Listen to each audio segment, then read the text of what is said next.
Çok sağ olsunlar bu abide kompleksinin inşasında.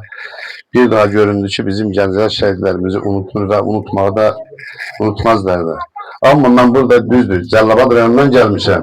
Ben burada polislerden başka, ben tanımayan ya icra hakimiyyətinin nümayəndələrinə heç kim yoxdur. Heç ərazi nümayəndəsinin nümayəndəsi yoxdur. Belə abidənin açılışında. Ama Kərbalaya bütün dizi hamı gedik.